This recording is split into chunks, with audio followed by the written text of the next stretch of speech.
বাঙালির ১২ মাসে ১৩ পার্বণ, আর সবে সবে দুর্গাপুজো কাটিয়ে উঠতে না উঠতেই আজকে হলো কোজাগরি লক্ষ্মী পুজো। বাড়িতে আছে লক্ষ্মী পুজো, তাই সুন্দর করে একটা নীল শাড়ি পরে সাজুগুজু করে নিয়েছি। আর এই শাড়িটা হচ্ছে আমার দিদার শাড়ি। অভি এবছর পুজোতে দিদাকে এই সুন্দর নীল শাড়িটা দিয়েছে। তো যাই হোক, এখানে দেখো পুজোর তোড়জোড় শুরু হয়ে গেছে। মামি কিন্তু লক্ষ্মী ঠাকুরকে সুন্দর করে বসিয়ে দিয়েছে তার নিজের আসনে। সুন্দর করে সাজানো হয়েছে এই আসনটা। এরপরে লক্ষ্মী মাকে সুন্দর করে সাজানোর পর এখানে আমি নাড়ুর যে ডালাটা সেটা সুন্দর করে সাজিয়ে নিয়েছিলাম। এখানে অনেক রকমের নাড়ু আছে, তবে সমস্তটাই কিন্তু বাইরে থেকে কেনা। আর এই বছরের পুজোর জোগাড়টা আমি আর মামি মিলেই করেছি। বোন আমাকে ভিডিও করতে হেল্প করে দিয়েছে। তো দেখো, কথা বলতে বলতে এখানে সমস্ত কাজ প্রায় হয়েই গেছে। এরপরে মামি ঘট বসিয়ে দিচ্ছে। এই যে এখন হচ্ছে লক্ষ্মী পুজো, আর কিছুদিন পরেই আসবে কালী পুজো। ও হ্যাঁ, কালী পুজোর দিন কিন্তু যে লক্ষ্মী পুজোটা হয়, দীপান্বিতা লক্ষ্মী পুজো, সেই লক্ষ্মী পুজোটা আবার কিন্তু অভিদের বাড়িতে হয়। তো ওই লক্ষ্মী পুজোর ব্লগও কিন্তু তোমাদের সাথে শেয়ার করব। তার জন্য আমার চ্যানেলে অবশ্যই তোমাদেরকে থাকতে হবে।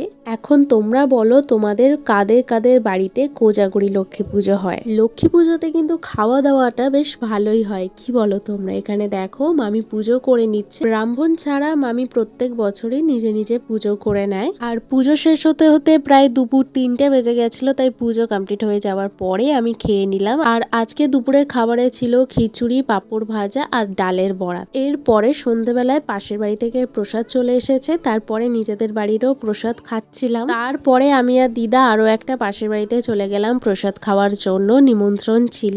আর এই বাড়িটা ছাড়া আশেপাশে টোটাল 4টে বাড়ি থেকে আমাদের বাড়িতে প্রসাদ এসেছে। এরপরে আমি আমার নিজের বাড়িতে গেলাম। আর মাও কিন্তু লক্ষ্মী পুজো করেছে নিজের মতন করে, খুব সুন্দর করে। আমার মাও নিজে নিজে একাই পুজো করেছে। তারপরে বাড়িতে গিয়েও প্রচুর প্রসাদ খেলাম। আর এরই সাথে আজকের এই কোজাগরি লক্ষ্মী পুজোর ব্লগটা এখানেই শেষ করছি। তো চলো, দেখা হচ্ছে অন্য কোনো ব্লগে। বাই।